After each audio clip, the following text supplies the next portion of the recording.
महाराष्ट्र में दिन ब दिन कोरोना के मरीजों की संख्या बढ़ती जा रही है। इसी को लेकर महाराष्ट्र सरकार ने कई गाइडलाइंस लागू की हैं। लातूर ज़िले में कलेक्टर पृथ्वीराज बीपी, पुलिस अधीक्षक निखिल पिगड़े जी ने अभी फेसबुक द्वारा एक लाइव प्रोग्राम लिया। उन्होंने जानकारी दी कि क्या चालू रहेगा, क्या बंद रहेगा। रात 8 बजे से लेकर सुबह 7 बजे तक के कड़क संचारबंदी लागू की गई है। उसी के साथ वीकेंड लॉकडाउन भी शुरू किया गया है, जो शुक्रवार रात 8 बजे से लेकर सोमवार सुबह 7 बजे तक कड़क लॉकडाउन रहेगा। इस बारे में अधिक जानकारी के लिए हम उनका वीडियो देखते हैं। पेशंट्सची संख्या खूप वाढत आहे। काल जी संख्या होती that was more than 700 plus होती। काही दिवसापासून आपली संख्या 600 से ऊपर चल रही है, 750 चे वर गेलेले आहे। हे जे ट्रेंड आहे हे सरासरी 30-35 दिवस आता आपल्याला झालेले आहे आणि आता हे आणखी किती दिवस असे केसेस वाढणार आणि त्याच्यानंतर जे डिक्लाइन होणार ते सध्या कोणी सांगू शकत नाही। जे बेसिक मेजर्स आहे ते सगळ्यांना आपल्याला माहिती आहे, आम्ही वारंवार रिपीट केलेला आहे। सगळ्यांना माहिती आहे की कोरोना रोखण्याचे सर्वात महत्त्वाचा जे आपल्याकडे उपाय आहे तो आहे मास्कचा आणि सोशल डिस्टन्सिंगचा, आणि त्याच्यानंतर जे आपले एलिजिबल ग्रुप्स आहे ते लोकांना लवकरात लवकर कोरोनाची वॅक्सीन लस हे घ्यायचे। जिल्ह्यामध्ये सरासरी 5700 केसेस आहे आज घडीला ऍक्टिव्ह। त्याच्यामध्ये 4000 केसेस हे होम आयसोलेशनचे आहे आणि अराउंड 1700 केसेस आहे जे वेगवेगळे इन्स्टिट्यूशन्स मध्ये आहे, म्हणजे सीसीसी, डीसीएचसी आणि डीसीएच। अथवा घाबरण्याची आवश्यकता नाही आहे। बेड्स अवेलेबल आहे, ऑक्सिजन अवेलेबल आहे, मेडिसिन्स अवेलेबल आहे। पण आपल्याला हेच प्रयत्न करायला पाहिजे की आपण सगळे प्रिकॉशन्स घेऊ आणि जितना हो सके कोरोना हमको नहीं हो ऐसा हमारा प्रयत्न होना चाहिए। वाढती रुग्ण संख्या बघून राज्य शासनाने काही रिस्ट्रिक्शन्स, काही निर्बंध काल डिक्लेअर केलेले आहे। ते आज रात्री म्हणजे की 5 एप्रिल रात्री 8 पासून ते अंमलात येईल। आपण प्रत्येक मुद्देनिहाय पाहूया। राज्य शासनाने अत्यंत डिटेलमध्ये हा आदेश निर्गमित केलेला आहे की इथून पुढे कोरोनाचा प्रादुर्भाव, संसर्गाचा प्रादुर्भाव रोखण्यासाठी काय काय योजना आणि काय काय कारवाया या ब्रेक द चेन अंतर्गत येणार आहेत। पैकी सगळ्यात पहिला मुद्दा आहे तो म्हणजे कलम 144 आणि रात्रीची संचारबंदी म्हणजे नाईट कर्फ्यू लागू करण्याबाबत। सगळ्यांनी ही गोष्ट लक्षात घ्यायची आहे की सोमवार ते शुक्रवार सकाळी 7 ते रात्री 8 या वेळेत कुणीही 5 पेक्षा जास्त लोक कुठल्याही प्रकारे एकत्र जमणार नाहीत। त्याचबरोबर शुक्रवारी रात्री 8 वाजल्यापासून तर सोमवारी सकाळी 7 वाजेपर्यंत वैध कारणाशिवाय किंवा खालील अत्यावश्यक कारणांशिवाय बाहेर फिरण्यास प्रतिबंध राहील। हाच नियम रात्री 8 ते सकाळी 7 साठी देखील लागू असणार आहे। आता याच्यामध्ये अत्यावश्यक सुविधा कुठल्या, तर अत्यावश्यक सुविधांची एक यादी देण्यात आलेली आहे। त्या यादीमध्ये नमूद केल्याप्रमाणे रुग्णालय, डायग्नोस्टिक सेंटर, क्लिनिक, वैद्यकीय विमा कार्यालय, pharmacies, medical stores, optical stores, pharmaceutical कंपन्या, इतर वैद्यकीय आणि आरोग्य सेवा, किराणा सामान, भाजीपाला दुकाने, दूध विक्री, बेकरी, मिठाई, खाद्य दुकाने इत्यादी, सार्वजनिक परिवहन, रेल्वे, ऑटो रिक्षा, अधिकृत टॅक्सी, सार्वजनिक सरकारी खाजगी बसेस, स्थानिक प्रशासनाकडून मान्सून पूर्व तयारीची कामे, शासकीय विभागाकडून होणारे सर्व सार्वजनिक स्वरूपाची कामे इत्यादी, अन्नधान्याचे दळणवळण, कृषी संबंधित सर्व सेवा ज्यामध्ये बी बियाणे, fertilizer, tractor, spare parts, maintenance, ई कॉमर्सच्या सगळ्या गोष्टी, साहित्य, पार्सल सेवा, आधार केंद्रे इत्यादी सर्व, अधिकृत media, petrol pump, LPG gas, puncture दुकाने इत्यादी, जिल्हा आपत्ती व्यवस्थापन प्राधिकरणाद्वारे वेळोवेळी अत्यावश्यक सेवा म्हणून निर्धारित केलेल्या सर्व सेवा याच्यामध्ये ग्राह्य धरल्या जातील। दुसरा मुद्दा जो नमूद करण्यात आलेला आहे तो आहे आउटडोर ॲक्टिव्हिटीज। आउटडोर ॲक्टिव्हिटीजच्या बाबतीत आपण यापूर्वीच आदेश निर्गमित केलेले आहेत, तेच निर्गमित केलेले आदेश पुढे कंटिन्यू करत सर्व उद्याने व सार्वजनिक मैदाने हे बंद राहतील। तिसरा मुद्दा आहे दुकाने, बाजारपेठ आणि मॉल कुठली दुकानं, बाजारपेठ आणि मॉल उघडे राहतील, बंद राहतील, काय होईल याबाबतचा जो मुद्दा आहे, या मुद्द्यामध्ये अत्यावश्यक सेवा वगळता इतर सर्व दुकाने, बाजारपेठा आणि मॉल्स हे बंद राहणार आहेत. अत्यावश्यक सुविधा ज्या त्या मॉलमध्ये दिल्या जात आहेत तेवढ्या अत्यावश्यक सुविधा फक्त चालू ठेवण्याची मुभा राहील. अत्यावश्यक सेवा देणाऱ्या दुकान परिसरातील ग्राहकांमध्ये शारीरिक अंतर सुनिश्चित करावे. जास्तीत जास्त ग्राहकांना शक्य तिथे चिन्हांकित करून पुरेसे शारीरिक अंतर ठेवूनच थांबवावे. जिल्ह्यातील सर्व आठवडी बाजार बंद राहतील. शासनाच्या निकषानुसार अत्यावश्यक सेवा देणाऱ्या दुकानांचे मालक व तेथे काम करणाऱ्या व्यक्ती यांनी लवकरात लवकर लसीकरण करून घ्यायचे. त्याचबरोबर सर्व दुकानांना सुरक्षा उपाययोजनांचे पालन करण्याचा सल्ला देण्यात येत आहे. उदाहरणार्थ पारदर्शक काच लावणे, ॲक्रेलिक शीटद्वारे ग्राहकांशी संवाद साधणे, इलेक्ट्रॉनिक पेमेंटची सुविधा जास्तीत जास्त वापरणे इत्यादी. या आदेशाद्वारे बंद करण्यात आलेल्या सर्व दुकान मालकांनी स्वतः व त्यांच्या सर्व कर्मचाऱ्यांनी, बंद करण्यात आलेल्या म्हणजे ज्या अत्यावश्यक मध्ये नाही आहेत आणि ज्या बंद करण्यात येणार आहेत पूर्णपणे, त्या सर्व दुकानांच्या मालकांनी त्यांनी स्वतः व त्यांच्या सर्व कर्मचाऱ्यांनी शासनाच्या मार्गदर्शक सूचनांनुसार लवकरात लवकर लसीकरण करून घ्यावे. तथापि लस घेईपर्यंत 15 दिवसांसाठी वैध नसलेल्या नकारात्मक RT-PCR चाचणी प्रमाणपत्र असणे बऱ्याच ठिकाणी हे बंधनकारक राहणार आहे. त्याबद्दल आपण पुढील मुद्द्यांमध्ये चर्चा करूया. आता राहून प्रवास करेल इतकी गर्दी बसमध्ये असता कामा नये. सार्वजनिक वाहतुकी दरम्यान विनामास्क आढळणाऱ्या व्यक्तींना 500 रुपये इतका दंड आकारला जाईल. अधिकृत चारचाकी टॅक्सीमध्ये विनामास्क आढळणाऱ्या व्यक्ती आणि टॅक्सी चालकास प्रत्येकी ₹500 इतका दंड आकारला जाईल. प्रत्येक ट्रिप नंतर वाहनं निर्जंतुक करायची आहेत. त्याचबरोबर सर्व चालक आणि इतर कर्मचारी यांनी लवकरात लवकर लसीकरण करून घ्यायचा प्रयत्न करायचा आहे. त्याचबरोबर 10 एप्रिल नंतर कोविड निगेटिव्ह असल्याचा अहवाल हा सर्वांना बंधनकारक 15 दिवसाकरिता राहणार आहे. म्हणजे त्या गेल्या 15 दिवसांमध्ये आपण कोविड-19 निगेटिव्ह आहात याबाबतचा अहवाल आपल्याजवळ असला पाहिजे. ज्या टॅक्सी आणि ऑटो प्लास्टिकच्या शीटद्वारे पार्टिशन केले असेल तर यांना काही तरतुदींमधून सूट देता येऊ शकते. वरीलपैकी नकारात्मक RT-PCR प्रमाणपत्र नसल्यास किंवा लसीकरण न करता उपरोक्त पद्धतीने वाहतूक करताना आढळल्यास ₹1000 इतका दंड आकारला जाईल. रेल्वे स्टेशन, बस स्थानकाच्या आवारात मास्क सक्तीचे करण्यात आलेले आहे. सार्वजनिक ठिकाणी विनामास्क आढळून आल्यास ₹500 इतका दंड आकारण्यात येईल. आता पुढचा मुद्दा आहे कार्यालयांबाबतीतचा. सर्व खासगी कार्यालये बंद राहतील. खालील खासगी कार्यालय वगळून सहकारी संस्था ज्यामध्ये सहकारी बँक, खासगी बँका, पब्लिक सेक्टर अंडरटेकिंग्स, त्याचबरोबर विद्युत पुरवठा संबंधित कंपन्या, दूरसंचार सेवा प्रदाता, विमा अथवा मेडिक्लेम कंपन्या, उत्पादन वितरणाच्या व्यवस्थापनासाठी फार्मास्युटिकल कंपनी व त्यांची कार्यालय, ऑफिसेस हे यातून वगळण्यात आलेले आहेत. आवश्यक असल्यास जिल्हा आपत्ती व्यवस्थापन प्राधिकारी यामध्ये अपवाद जोडू शकतील. वीज, पाणी आणि बँकिंग आणि इतर वित्तीय सेवा संबंधित सरकारी कार्यालय, कंपन्या पूर्ण क्षमतेने कार्यरत राहतील.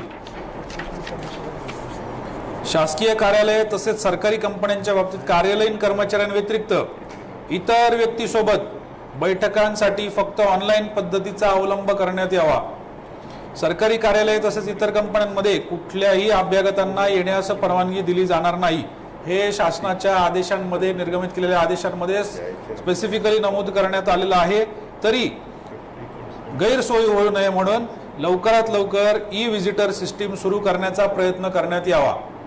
सरकारी कार्यालयांमध्ये अपवादात्मक परिस्थितीमध्ये कोविड-19 निगेटिव्ह अहवालासह कार्यालय प्रमुखांच्या परवानगीने प्रवेश देण्यात यावा. शासनाच्या मानकानुसार सर्व खासगी व सरकारी कार्यालयातील कर्मचाऱ्यांचे लवकरात लवकर लसीकरण करण्यात यावे, जेणेकरून कार्यालये पुन्हा सुरळीत सुरू करता येतील. 6वा मुद्दा आहे खासगी वाहतूक बाबतचा. याबाबत खासगी वाहतूक बाबत सोमवार ते शुक्रवार सकाळी 7 ते सायंकाळी 8 वाजेपर्यंत सामान्यपणे सुरू राहतील. शुक्रवारी संध्याकाळी 8 ते सोमवारी सकाळी 7 पर्यंत केवळ अत्यावश्यक कारणास्तव सुरू राहील. सगळ्यांनी लक्षात घ्यायचंय, खासगी वाहनं म्हणजे आपल्या सगळ्यांची वाहनं ही व खासगी बसेस सोमवार ते शुक्रवार सकाळी 7 ते सायंकाळी 8 वाजेपर्यंत सुरू राहतील. आणि शुक्रवारी संध्याकाळी 8 ते सोमवारी सकाळी 7 वाजेपर्यंत केवळ अत्यावश्यक कारणांसाठी आपल्याला गाड्यांमध्ये या फिरता येणार आहे।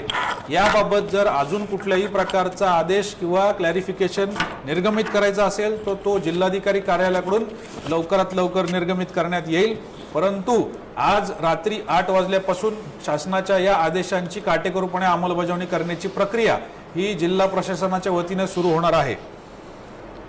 फक्त आसन क्षमतेच्या मर्यादेत वाहतूक करता सुरू राहील हे सगळ्यांनी लक्षात घ्यायचं आहे। मगाशी सार्वजनिक वाहतुकीसारखंच खासगी वाहतुकीसाठी देखील हा नियम लागू राहील। जेवढी आसन क्षमता आहे तेवढेच लोक त्यामध्ये प्रवास करताना दिसून आले पाहिजे। सर्व चालक आणि इतर कर्मचाऱ्यांनी शासनाच्या मार्गदर्शक सूचनानुसार लवकरात लवकर लसीकरण करून घ्यावे। तथापि लस घेईपर्यंत 15 दिवसांसाठी वैध असलेला नकारात्मक RT-PCR चाचणी प्रमाणपत्र असणे त्यांच्यासाठी बंधनकारक राहील। हा नियम 10 एप्रिल 2021 पासून अंमलात येईल। मगाशी सांगितल्याप्रमाणेच 7वा मुद्दा आहे मनोरंजन आणि करमणूक। सर्व सिनेमागृहे व्हिडिओगृहे बंद राहतील। नाट्यगृहे प्रेक्षकगृहे बंद राहतील। सर्व करमणूक parks arcades video game parlour playing card room बंद राहतील। सर्व वॉटर पार्क बंद राहतील। क्लब जलतरण तलाव व्यायामशाळा जिम योगा क्लासेस नृत्य क्लासेस क्रीडा संकुल बंद राहतील। या आस्थापनांशी संबंधित सर्व व्यक्तींनी लवकरात लवकर लसीकरण करून घ्यायचं आहे, जेणेकरून 30 एप्रिल नंतर दुसरा आदेश जेव्हा निर्गमित होईल त्यामध्ये जर आपल्याला चुकून काही सूट देण्यात आली असेल किंवा आपल्या सर्वांच्या सुदैवाने काही सूट देण्यात आली असेल तर त्याचा आपल्याला त्या ठिकाणी फायदा होऊ शकतो।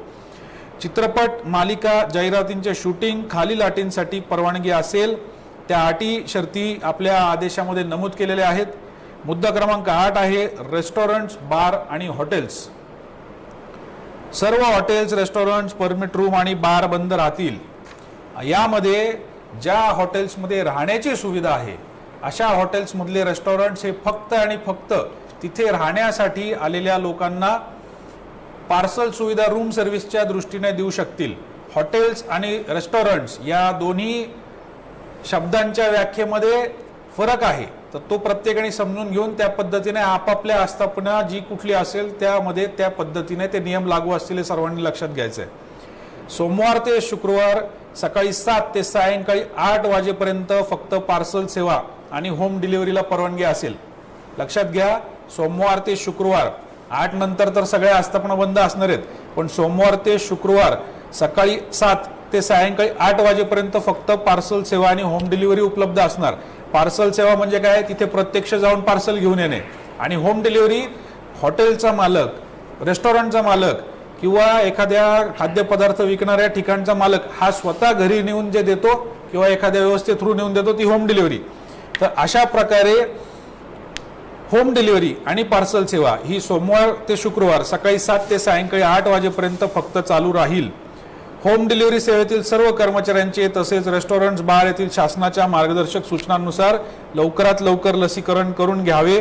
तथापि लस घेईपर्यंत 15 दिवसांसाठी वैध असलेला नकारात्मक RT-PCR चाचणी प्रमाणपत्र असणे त्यासाठी बंधनकारक आहे। 10 एप्रिल नंतर RT-PCR चाचणी प्रमाणपत्र निगेटिव्ह आहे का याची तपासणी केली जाऊ शकते प्रशासनाकडून। दिनांक 10 एप्रिल 2021 नंतर विना लसीकरण किंवा नकारात्मक RT-PCR प्रमाणपत्र विना आढळणाऱ्या कर्मचाऱ्यावर 1000 रुपये दंड 1000 रुपये इतका दंड आकारला जाऊ शकतो आणि त्या आस्थापनेवरती 10,000 रुपये इतका दंड आकारला जाऊ शकतो। वारंवार उल्लंघन झाल्यास अशा आस्थापना धारकांचा परवाना कोविड-19 महामारी संपेपर्यंत रद्द करता येऊ शकतो। 9 नंबरचा मुद्दा आहे धार्मिक स्थळे अथवा प्रार्थना स्थळे। सर्व धार्मिक स्थळे अथवा प्रार्थना स्थळे बंद राहतील। त्या ठिकाणी कार्यरत असणारे व्यक्ती सेवक कर्मचारी हे तेथील त्यांचे कर्तव्य बजावतील, परंतु बाह्य अभ्यागतांना प्रतिबंध असेल। म्हणजे व्हिजिटर किंवा त्या ठिकाणी दर्शनासाठी जाणाऱ्या लोकांना बंद ठेवण्यात येईल, परंतु तिथल्या विधी किंवा इतर पूजा अर्चा करणारे जे लोक असतील त्यांना त्या ठिकाणी फक्त परवानगी असेल। शासनाच्या मार्गदर्शक सूचनांनुसार या ठिकाणी काम करणाऱ्या सर्व सेवकांचे अथवा कर्मचाऱ्यांचे लवकरात लवकर लसीकरण करण्यात यावे। 10वा मुद्दा आहे हेअर सलूनची दुकाने अथवा स्पा अथवा सलून अथवा ब्युटी पार्लर। हेअर सलूनची दुकाने स्पा सलून आणि ब्युटी पार्लर बंद राहतील। शासनाच्या मार्गदर्शक सूचनांनुसार या ठिकाणी काम करणाऱ्या सर्व कर्मचाऱ्यांचे लवकरात लवकर लसीकरण करण्यात यावे. 11वा मुद्दा आहे वर्तमानपत्रे छपाई आणि वितरणासाठी परवानगी असेल. वर्तमानपत्रांचे वितरण आठवड्याभर सकाळी 7 ते रात्री 8 वाजेपर्यंत करता येईल. शासनाच्या मार्गदर्शक सूचनांनुसार याही ठिकाणी वर्तमान वितरणपत्राचे काम करणाऱ्या सर्व कर्मचाऱ्यांचे लवकरात लवकर लसीकरण करण्यात यावे. तथापि लस घेईपर्यंत 10 एप्रिल नंतर लस घेईपर्यंत 15 दिवसांसाठी वैध असलेला नेगेटिव्ह RT-PCR चाचणी प्रमाणपत्र त्यासाठी आवश्यक किंवा बंधनकारक राहील. 12 नंबरचा मुद्दा आहे महत्वाचा, शाळा व महाविद्यालय. सर्व शाळा व महाविद्यालय बंद राहतील. विद्यापीठाने निर्धारित केलेल्या परीक्षा कोविड-19 सुरक्षा नियमांचे पालन करून घेता येईल. 50% 12व्याचा ब क्लॉज आहे. इयत्ता 10वी आणि 12वीच्या विद्यार्थ्यांसाठी परीक्षेच्या बाबतीतील उपरोक्त नियम शिथिल राहील. परीक्षेच्या संचलनासाठी आपल्या सगळ्यांना माहित आहे की 8वी पर्यंतचा राज्य शासनाने निर्णय घेतलेला आहे. 10वी आणि 12वीच्या विद्यार्थ्यांच्या बाबतीत उपरोक्त नियम शिथिल राहतील. त्यानंतर परीक्षेच्या संचलनासाठी वापरल्या जाणाऱ्या सर्व कर्मचाऱ्यांचे लसीकरण करण्यात यावे. तथापि लस घेईपर्यंत संबंधित कर्मचारी यांच्याकडे नकारात्मक RT-PCR प्रमाणपत्र असणे त्यासाठी बंधनकारक आहे. राज्याबाहेरील कोणत्याही मंडळ, विद्यापीठ किंवा प्राधिकरणांकडून घेतल्या जाणाऱ्या परीक्षांसाठी महाराष्ट्रात राहणाऱ्या विद्यार्थ्यांना जिल्हा आपत्ती व्यवस्थापन प्राधिकरणास पूर्व सूचना देऊन संबंधित विभागामार्फत परवानगी देण्यात यावी. सर्व प्रकारचे खाजगी कोचिंग क्लासेस बंद राहतील. शासनाच्या मार्गदर्शक सूचनांनुसार या संस्थांमध्ये काम करणाऱ्या सर्व कर्मचाऱ्यांचे लवकरात लवकर लसीकरण करण्यात यावे. 13 नंबरचा मुद्दा आहे महत्वाचा मुद्दा, धार्मिक, सामाजिक, राजकीय, सांस्कृतिक कार्यक्रम. सर्व प्रकारच्या धार्मिक, सामाजिक, सांस्कृतिक किंवा राजकीय कार्यक्रम आयोजनास प्रतिबंध असेल. सगळ्यांनी या गोष्टीला अत्यंत गंभीर्याने घ्यायचे. जिल्ह्यात निर्धारित होणाऱ्या निवडणुकांसंदर्भात सभा आयोजनासाठी परिस्थिती अनुरूप परवानगी देण्याची आवश्यकता वाटल्यास कोविड नियमांचे पालन करून जिल्हाधिकारी तथा सक्षम अधिकारी हे निर्णय घेतील. सद्यस्थितीमध्ये आपल्या डोळ्यासमोर ती गोष्ट कुठली नाही, परंतु बाकीच्या प्रत्येक कार्यक्रमाच्या आयोजनामध्ये या नियमाचं काटेकोरपणे पालन करणं आवश्यक आहे. पूर्वनियोजित लग्न व त्या अनुषंगिक कार्यक्रमास 50 व्यक्तींची मर्यादा स्वगृही पार पाडण्यात आहे. स्वगृही 50 लोकांच्या मर्यादेमध्ये लग्नाचं पूर्वनियोजित लग्न व त्या अनुषंगिक कार्यक्रम पार पाडायचे. पूर्वनियोजित लग्न व त्या अनुषंगिक कार्यक्रमात सहभागी होणाऱ्या सर्व व्यक्तींचे लसीकरण करण्यात यावे. तथापि लस घेईपर्यंत यासाठी आवश्यक कर्मचारी नकारात्मक RT-PCR प्रमाणपत्र यासाठी असणे बंधनकारक आहे. मग त्या ठिकाणी जे कोणी मदत करणारे असतील त्यांचं सुद्धा आपल्याकडे कोविड-19चं नेगेटिव्ह RT-PCR रिपोर्ट असला पाहिजे. उपरोक्त नियमांचे उल्लंघन झाल्याचे आढळल्यास संबंधितांकडून 1000 रुपये इतका दंड आकारला जाईल आणि संबंधित आयोजकास ₹10,000 इतका दंड आकारला जाईल. कुठेही कार्यक्रम लग्नाचा होत असेल तर त्या ठिकाणी या नियमांचं उल्लंघन झाल्यास खालील प्रमाणे दंड किंवा प्रचलित नियम कायद्यानुसार गुन्हा दाखल होऊ शकतो. अंत्यविधीसाठी 20 व्यक्तींना परवानगी असेल. 14 नंबरचा मुद्दा आहे रोड साईड खाद्यपदार्थांचे विक्रेते. रोड साईडवरील खाद्यपदार्थ त्याच ठिकाणावर खाण्यास प्रतिबंध असेल, परंतु सकाळी 7 ते रात्री 8 वाजेपर्यंत पार्सल देण्यास हरकत नाही. नियम सकाळी 7 ते रात्री 8 पर्यंत पार्सल देण्यासाठीचा आहे. पार्सल देण्यासाठीचा आहे. कुणीही जागेवर पाणीपुरी खाणार नाही, तिथल्या तिथं कुणीही जेवण करणार नाही, वस्तू कुठली खाणार नाही. त्याचबरोबर हा नियम सोमवारी सकाळी 7 वाजल्यापासून तर शुक्रवारी रात्री 8 वाजल्यापर्यंत असेल. कारण मगाशी म्हटल्याप्रमाणे सोमवार ते शुक्रवारसाठी काही नियम आहेत. रात्रीच्या कालावधीसाठी पूर्ण संचारबंदी, पूर्ण 144चा नियम लागू आहे. त्याचबरोबर शुक्रवारी रात्रीपासून तर सोमवारी पहाटेपर्यंत पुन्हा 144चा नियम लागू असल्याप्रमाणेच कारवाई केली जाणार आहे. कारवाई तो लागू असणार आहे. या ठिकाणी शारीरिक अंतर नियमाचे काटेकोरपणे पालन करण्यात यावे. शासनाच्या मार्गदर्शक सूचनांनुसार या ठिकाणी काम करणाऱ्या सर्व व्यक्तींचे लवकरात लवकर लसीकरण करण्यात यावे. तथापि लस घेईपर्यंत 15 दिवसांसाठी वैध असलेल्या नकारात्मक RT-PCR चाचणी प्रमाणपत्र असणे त्यासाठी बंधनकारक आहे। हा नियम 10 एप्रिल 2021 पासून अंमलात येईल, 5 दिवसांनंतर पासून। या संदर्भातील नियमांची अंमलबजावणी करण्यासाठी स्थानिक प्रशासनाने आमच्यासाठी सूचना आहेत, आपल्यासाठी नाही, परंतु प्रत्येक उल्लंघन करणाऱ्या ग्राहक किंवा विक्रेते यांच्यावर दंडात्मक कार्यवाही करावी, आम्हाला स्पष्ट आदेश देण्यात आलेले आहेत। दुसऱ्यांदा उल्लंघन करताना आढळल्यास कोविड-19 महामारी संपेपर्यंत संबंधितांचे दुकान बंद करण्यात यावे। आपल्याला कोणालाही त्या परिस्थितीपर्यंत पोहोचायचं नाहीये। 15 नंबरचा मुद्दा आहे उत्पादन क्षेत्र, ज्या ठिकाणी प्रोडक्शन होतं, मॅन्युफॅक्चरिंग होतं, MIDC एरिया असतील किंवा कारखाने असतील, अशा ठिकाणसाठी नियम आहे। उत्पादनाशी निगडीत कारखाने अथवा कंपन्या पुढील नियमांचे पालन करून सुरू राहतील। प्रत्येक कामगारांची दररोज थर्मल गनद्वारे टेम्परेचर तपासणी करावी। सर्व कर्मचारी, कामगार, व्यवस्थापकीय कर्मचारी यांचे शासनाच्या मार्गदर्शक सूचनांनुसार लवकरात लवकर लसीकरण करून घ्यावे। एखादा कामगार अथवा मजूर कोविड पॉझिटिव्ह आढळल्यास त्याच्या संपर्कात आलेल्या सर्व व्यक्तींना विलगीकरण करावे। ज्या ठिकाणी 500 पेक्षा जास्त कामगार संख्या असणारे कारखाने किंवा युनिट्स आहेत त्यांनी त्यांचे स्वतःचे विलगीकरण कक्ष स्थापित करण्याचा प्रयत्न करावे।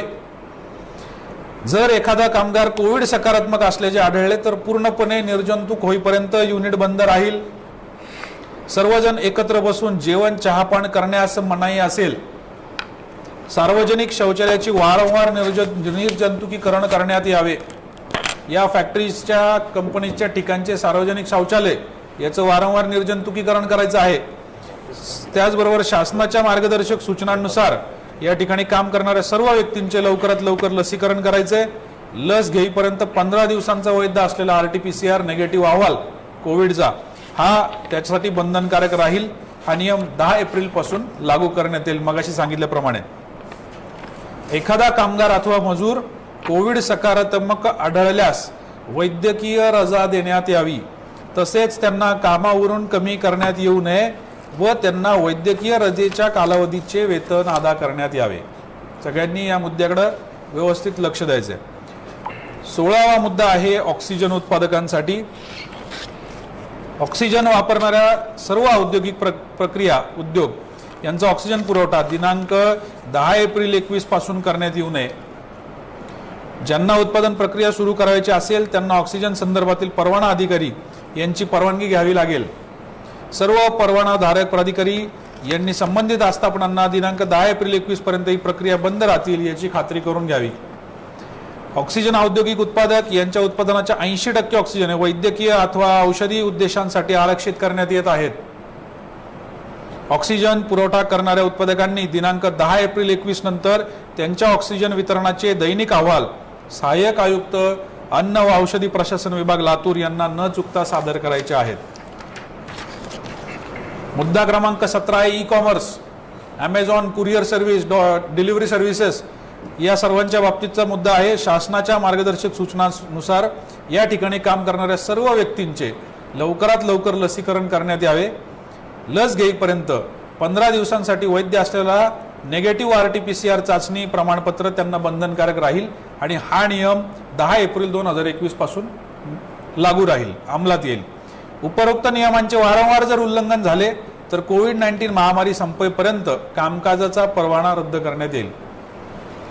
18 नंबरचा मुद्दा आहे सहकारी गृहनिर्माण संस्था। खूप मोठी जबाबदारी टाकलेली आहे सहकारी गृहनिर्माण संस्थांवरती।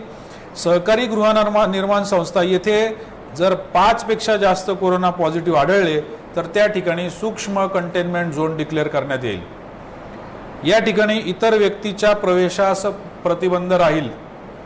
सूक्ष्म कंटेनमेंट झोन संदर्भात सर्व प्रतिबंधांची देखरेख करण्याची जबाबदारी ही सहकारी गृहनिर्माण संस्था, ज्याला आपण सोसायटी म्हणतो, यांच्या द्वारे केली जाईल। याबाबत निष्काळजीपणा केल्याचे निदर्शनास आल्यास सोसायटीला पहिल्यांदा 10,000 रुपये इतका दंड आकारला जाईल। दुसऱ्यांदा आढळल्यास स्थानिक प्रशासनाद्वारे जास्त दंड आकारला जाऊ शकतो। सहकारी गृहनिर्माण संस्थांमध्ये दररोज येणाऱ्या व्यक्तींचे लसीकरण होईपर्यंत RT-PCR चाचणी करून घेणे बंधनकारक राहील। 19 नंबरचा मुद्दा आहे बांधकाम निगडित कामे। बांधकाम साईटवर राहत असलेले मजूर अथवा कामगार यांना बांधकामाच्या कामास परवानगी असेल। मजुरांनी बांधकामाच्या कामाच्या ठिकाणी राहायचं आहे परवानगी कामाची त्यांना मिळणार आहे. पुढचा मुद्दा महत्त्वाचा आहे की शासनाच्या मार्गदर्शक सूचनांनुसार त्या ठिकाणी काम करणाऱ्या सर्व व्यक्तींचे लवकरात लवकर लसीकरण करून घ्यावे. लसीकरण लवकर झाले नाही तर तोपर्यंत 15 दिवसांसाठी वैध असलेला नकारात्मक RT-PCR चाचणी अहवाल त्यासाठी बंधनकारक राहील. उपरोक्त नियमांचे उल्लंघन झाल्यास यात अजून एक नियम आहे. तो नियम म्हणजे की त्या ठिकाणी येणारा जो मटेरियल असतो तो मटेरियलचा सप्लाय याला परवानगी शासनाने दिलेली आहे. उपरोक्त नियमांचे मात्र उल्लंघन झाल्यास संबंधित बांधकाम करून घेणाऱ्या विकासकांना डेव्हलपर्सना 10,000 रुपये इतका दंड ठोठावला जाईल आणि वारंवार उल्लंघन झाल्यास कोविड-19ची अधिसूचना अस्तित्वात राहीपर्यंत साईट बंद करण्यात येईल. एखादा कामगार अथवा मजूर कोविड पॉझिटिव्ह आढळल्यास वैद्यकीय रजा देण्यात यावी. तसेच त्यांना कामावरून कमी करण्यात येऊ नये व त्यांना वैद्यकीय रजेच्या कालावधीचे वेतन अदा करण्यात यावे. मुद्दा क्रमांक 19 दंड 27 मार्च 2020च्या शासन आदेशान्वये सध्याच्या आदेशात नमूद केल्यानुसार दंडात्मक कारवाई करण्यात यावी. वसूल करण्यात आलेले सर्व दंड कोविड-19 आपत्ती निवारणासाठी वापरण्यात येईल.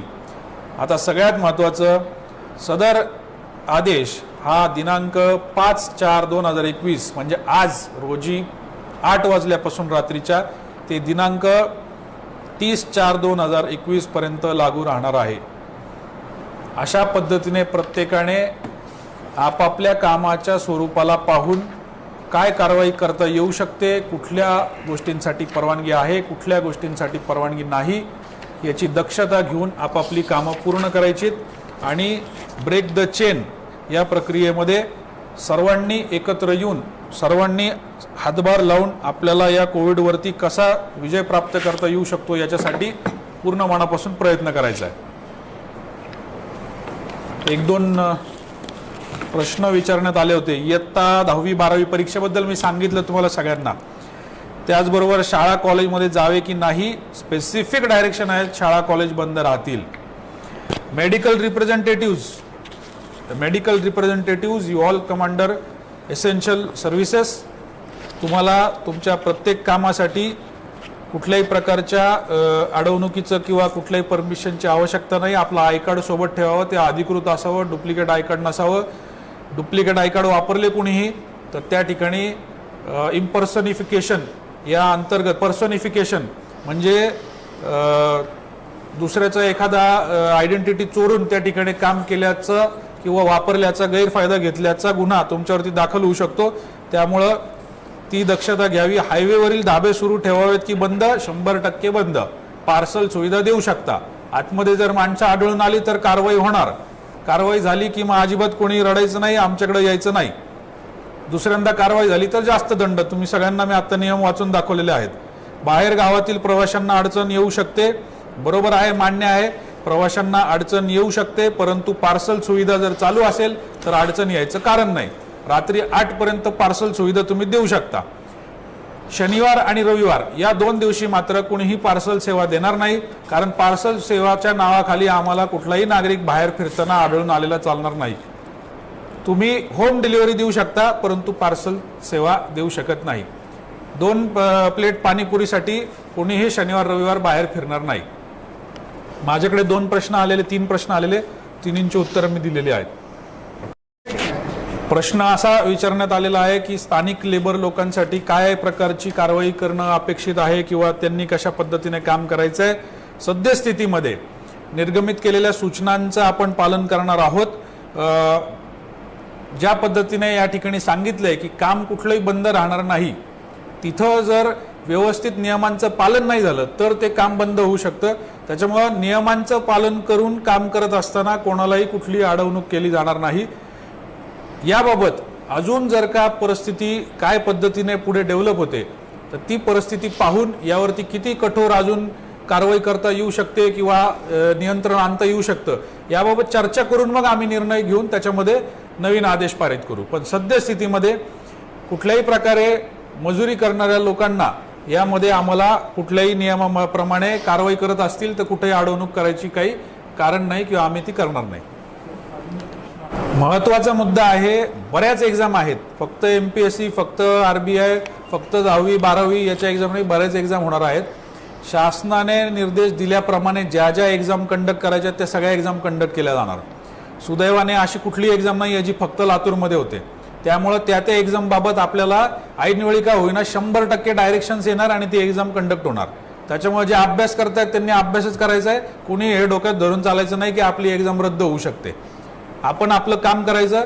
जर तशी खरोखर त्या पद्धतीची वाईट परिस्थिती निर्माण झाली तर त्याबाबत राज्य शासन निर्णय घेईल. सर्व जिल्हाधिकारी जिल्हा प्रशासनांना ते कळवतील आणि निश्चितच ती गोष्ट सर्वांपर्यंत मग पोहोचवली जाईल.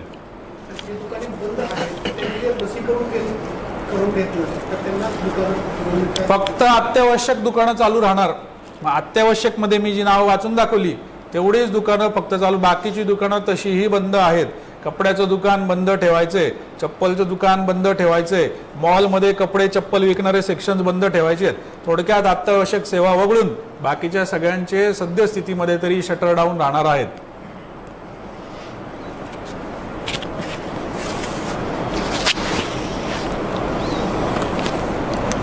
धन्यवाद SP साहेब.